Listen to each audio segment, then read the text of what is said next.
দর্শক, বাংলাদেশের মতো একটি সংখ্যাগরিষ্ঠ মুসলিম কান্ট্রিতে এর আগে এই ধরনের ঘটনা আপনারা দেখেছেন কিনা আমি জানি না। তবে সম্প্রতি নর্থ সাউথ ইউনিভার্সিটিতে যে ঘটনাটি ঘটেছে সেটা সত্যিই দুঃখজনক। একজন শিক্ষার্থী পবিত্র গ্রন্থ আল কোরআনকে যেইভাবে অপমান করেছে তা হয়তো আপনি আমি কোনোভাবেই মেনে নিতে পারছি না। তাই তো আজকে এসে আপনাদের সাথে কথাগুলো বলছি। একজন ইউনিভার্সিটির শিক্ষার্থী যাকে আমরা মেধাবী বলে আখ্যায়িত করি, কিন্তু সে কতটা মেধা শূন্য হলে আরেকটা ধর্মের উপর এইভাবে আঘাত হানতে পারে।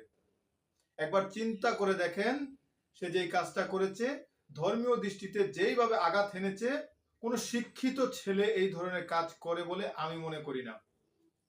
কিন্তু তার এই শিক্ষা কোত্থেকে আসলো? কে তাকে এই ধরনের কাজ করতে উৎসাহিত করেছে? কে রয়েছে এর পিছনে? সেটা এখন খুঁজে বের করা অতি প্রয়োজন। আবার একই ঘটনা যদি কোনো মুসলিম ছেলে করত, তাহলে দেখতেন তাকে জঙ্গি বলে আখ্যায়িত করা হতো, তার 14 গোষ্ঠী উদ্ধার করে ফেলতো।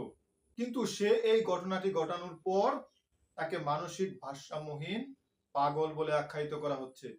কিন্তু প্রশ্ন হচ্ছে, নর্থ সাউথ ইউনিভার্সিটির মতো একটি ইউনিভার্সিটিতে কি পাগলদেরকে পড়াশোনা করানো হয়?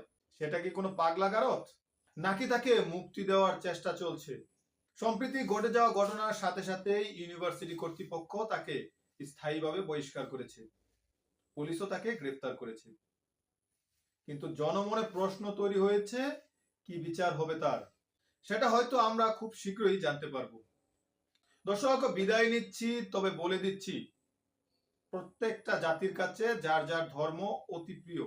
তাই কেউ কারো ধর্মকে অবমাননা করবেন না। সবাই ভালো থাকবেন, সুস্থ থাকবেন। খোদা হাফেজ।